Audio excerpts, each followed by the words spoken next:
A very warm good evening, ladies and gentlemen. Good evening, viewers. I'm Matthias Ofiku, news editor of the Namibian Sun newspaper. Welcome to another exciting edition of the Evening Review Show. Well, tonight we're joined in studio by Mr. Eben De Klerk. Well, he's a lawyer from ISG Risk Services. Yes. Welcome, Eben. Thank you very much for this. Yeah. Well, tonight we want to touch on the report that your entity released recently, the trust in the judiciary and perceived strength of the rule of law. I browsed the report and I must say that survey, and I must say there was starking statistics in there as to how the public perceives the legal sector as a whole. Can you just give us a brief summary as to what prompted this investigation, if I may call it that? Yeah.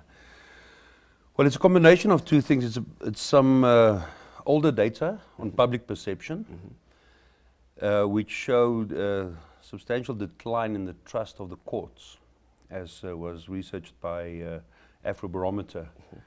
And Christy Kilder that does the research for the Afrobarometer also joined us in this research. So with great support of the Legal Practitioners Fidelity Fund, we decided to see what the lawyers think. So this research was focused only on the perception of admitted legal practitioners, because we feel they're closer to the legal system and also to be able to make a call on the issue and on trust in the judiciary. Every court case has got 50% unhappy clients and 50% happy clients. So, but the lawyers understand a bit better when they receive a judgment which they feel was not in line with the normal principles of what one would expect from the judiciary. So we thought it was good that they also give their opinion, and yeah, as you say, the results in some instances were quite stunning. Yeah, but some of the factors that stood out for me was the issue of the trust in the judiciary declining, judges allegedly involved in corruption, high court judgments not legally sound. Those were some of the results that came out of this. What did you make of it? Is it something you expected? Look, Christy always says, if you ask somebody's opinion, you'll get it. So we expected some of the results. From my personal opinion, I also do not perceive the judges as corrupt, and the lawyers confirmed that. There's a few that feel that there's some corruption in the judiciary in terms of taking bribes, but that was actually quite low. In fact, that was one of the lowest indicators when it comes to factors that may influence the independence of the judiciary. The factors that influenced it more was personal persuasion of judges. You know, lawyers are a bit concerned that judges might be persuaded because of their personal beliefs to swing to a specific side. That also came out in the results of on the question on whether the success of your case actually depends on which judge you get, which was alarmingly high. You know, 30-odd% of respondents felt that it actually is quite important which judge you get. In the Supreme Court, that was substantially lower, so there's definitely more trust in the judges of the Supreme Court. The factor that appeared to influence at least the opinion that there might be a problem with the judiciary is actually the appointing authority, the Judicial Service Commission, where a very high majority percentage feel that judges are not appointed by merit, and that they are more likely appointed for other reasons other than merit. And that translated to a lesser extent to a distrust in the soundness of judgments that we're getting more in the High Court, and to a lesser extent in the Supreme Court. Well, but the commission comprises of individuals from various backgrounds. What more transparent system do we need? Is there a better system than that? I can't comment on on the optimal composition of Judicial Service Commission. I mean, the fact that there is one that make recommendations for the appointment of judges is already a good thing. That's not the case in every country. And the composition of the Judicial Service Commission is, of course, set by statute in terms of who must be there.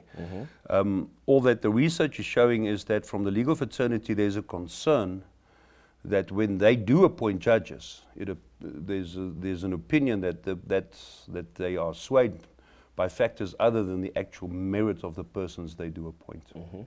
And that is as far as the research can tell us. We will have to do more research if we have to if we have to change the composition or what can be done to change that. That was not the scope of the study. Yeah, but do you think there is sufficient recourse for perceptions such as this, that the Commission might be part of the problem, that then breeds fertile ground for this situation? I can't immediately think of recourse, really. I mean, the Commission is comprised of certain representatives, nominations from certain bodies, and one can only hope that those bodies take note of the report and is sensitive to the fact that the legal profession is actually very concerned that the persons that they nominate to be appointed there might be swayed by reasons other than merit when they do appointments. You know, just last week, the statistics came out from the World Justice Project that measures 140 countries in terms of their rule of law, and Namibia is consistently slipping on those figures. I wrote it down. We are now 46 out of 140 countries. Just in 2019, we were 34. So we slipped 12 places there over the past few years. So the perception of the lawyers may not be as misplaced, neither is that of the public. One can only hope that the institutions involved take a bit of a look inside and see how the trust can be regained, because currently it is slipping. Eben, I'd like to know, this study was focused on the period 2009 to 2019.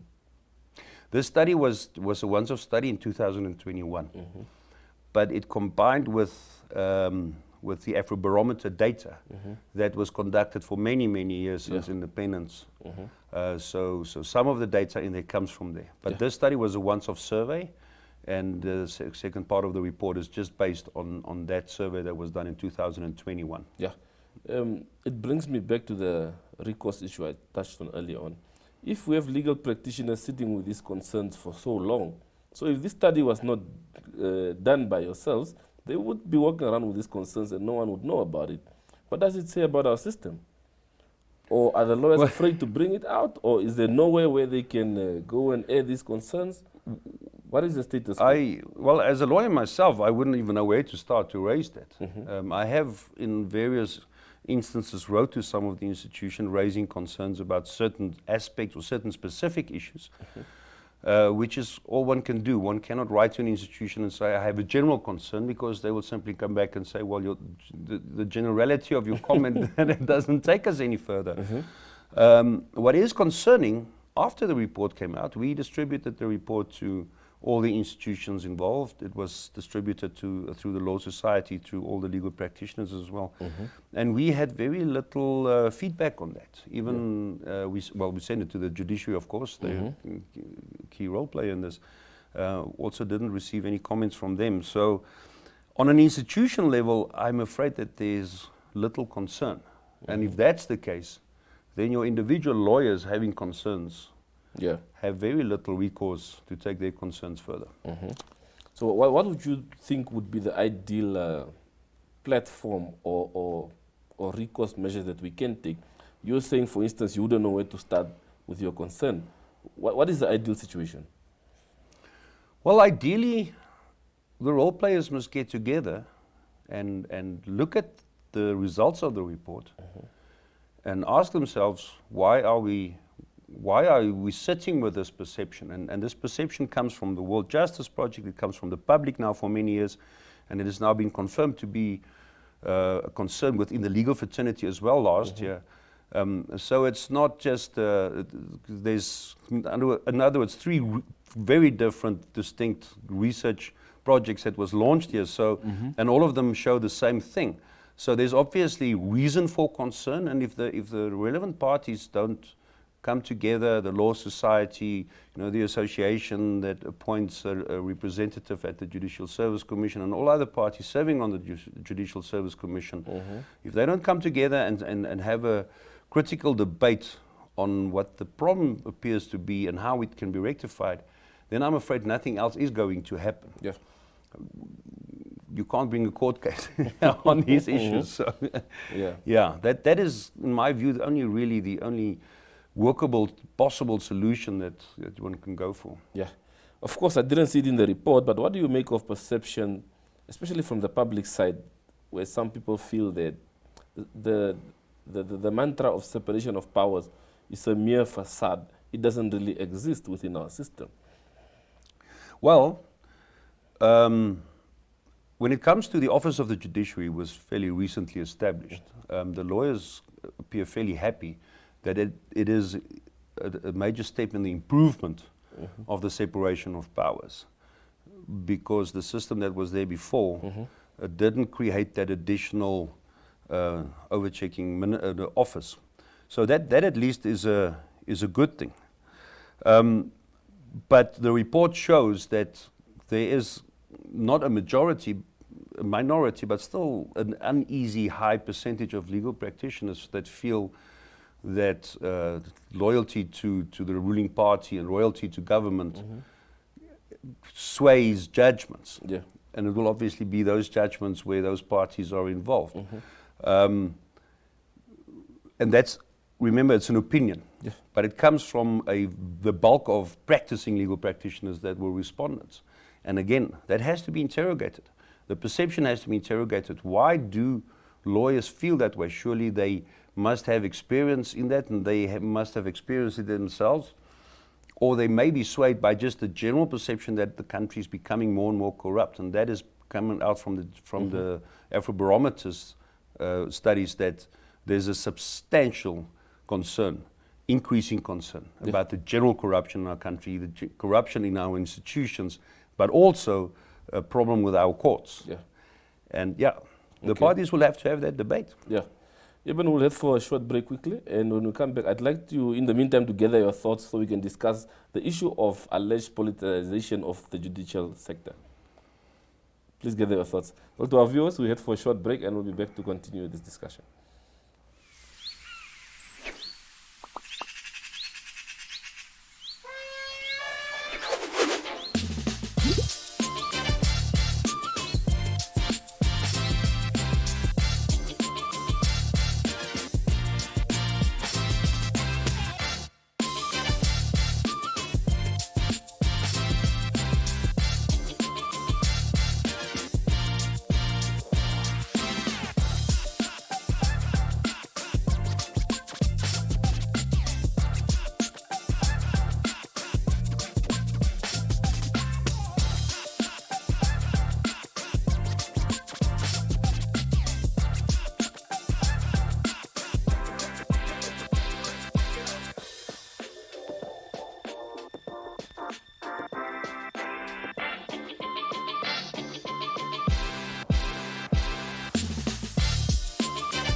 Well, welcome back from the short break. Well, Eben, let's continue this discussion. The issue of alleged politicization of the judicial sector. What do you make of that? Look, it's not an isolated issue. I think there's a general concern in our country going forward. People have woken up to the fact that, our institutions are likely not as honest as we would like them to be when it comes to fighting corruption and dealing with some of the very bad ills that emanates from government side and cronyism.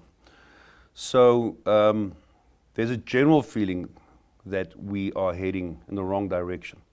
I've spoken to quite a few potential investors, institutions that do due diligence in Namibia.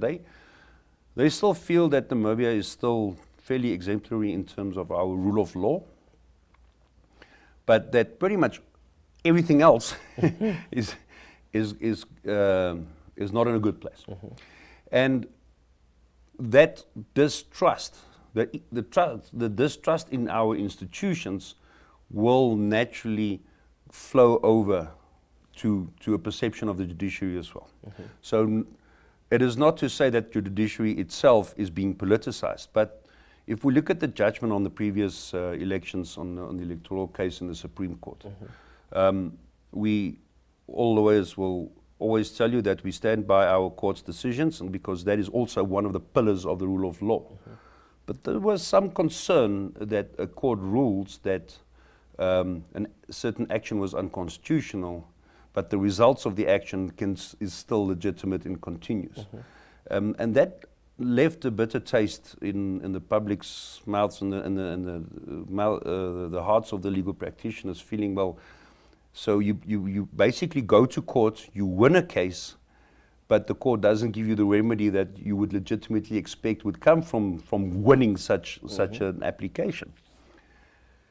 That contributed to a distrust, that perhaps there's too much influence and political influence, and that our judiciary might not be as independent as one would want it to be. And that, of course, puts the rule of law in jeopardy. And that you see also in the Afrobarometer data, the support for democracy is actually also going down, alarmingly so, because of these feelings of distrust. And I have to repeat what I said earlier. If the parties responsible for that don't feel the urgency to actually set up a forum, set up a committee or whatever they want to call it, to say, look, there's a concern. There's obviously concern from various parties, from outside of Namibia, the public, the lawyers, that we are losing faith in the rule of law and democracy, and the judiciary and the rule of law is a cornerstone of that, and that we should address that. Then the distrust will continue to grow. It will continue to grow, and it may have very bad consequences for our country, because the rule of law is the one thing that this country sorely needed for many, many decades in a previous regime, and it was established through our new constitution and a new government and a whole new system. And if we are starting to erode on those gains again, we might see ourselves in a very bad place going into future, politically, but also in terms of the judicial support that that the public can expect. Well, but some can also argue that as far as judgments are concerned, there will always be a happy and unhappy party. So where do you draw the line? If I lose a case, obviously I'll not be happy. I'll try and poke holes everywhere. So where do you draw the line? That's what I said in the beginning. You can very safely say that roughly 50% of litigants in courts will be happy, and roughly 50% will be unhappy. But it is our judgments is not a luck of the draw. It's not a lotto. You don't go into court. Lawyers will tell you have a 50% chance in general, but that's not really the case. Our legal system has been coming for thousands of years, and it's been improved. And every day that there's a new ruling out in the High Court, in the Supreme Court, we build on our common law principles. So as lawyers, you realize when you receive a judgment that the principles that our legal system is based on has not been properly applied in a certain case. That there must have been some favoritism or lack of applying of mind, and it's usually those cases that raises concern. Any good lawyer who has lost a case and who reads the judgment and sees that the judgment was based on sound legal principles will go to his client and say, we received this judgment. It appears fair based on our legal principles. Maybe not on this one, that one, but that's for interpretation. Let's go to a second court, or I don't think we're going to be successful on an appeal. And that's the way the system should work, and that's how lawyers should advise. The concern comes in is when legal principles and when discretion becomes so widely exercised that it, from the outside, actually starts looking like favoritism for some reason. And then you start to erode on your rule of law. So it's not supposed to be a luck of the draw. It is supposed to be an independent system that can be independently evaluated, and every judgment can be independently evaluated. Yeah.